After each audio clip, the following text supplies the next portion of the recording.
Okay, I'm going to teach you a bit about comments. I'm going to do it from my last program on F strings. So I've got an existing program here to show you what to do.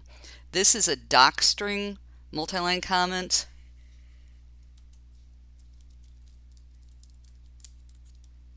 Docstrings can actually be turned into documentation. So anytime you use these triple quotes, you can have multi-lines, but it is to be able to turn it into documentation. If you've got spell check,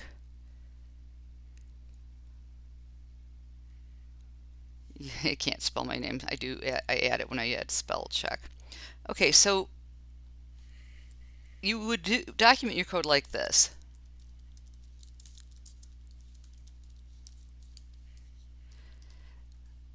That's a single line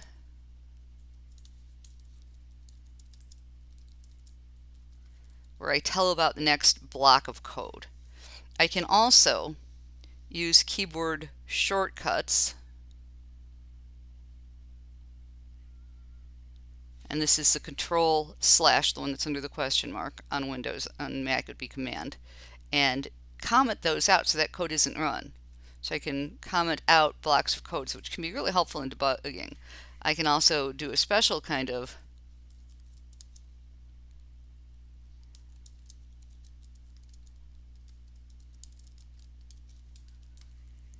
comment called a to-do, and this just sort of highlights it so that when you are working with other people, you can have these, or for yourself to come back to and do later, you can add a to-do note helping you in organizing your code and knowing what else needs to be done. Comments are really important. They're something I stress using to document your code as you go, and it makes life a lot easier when you're using them well.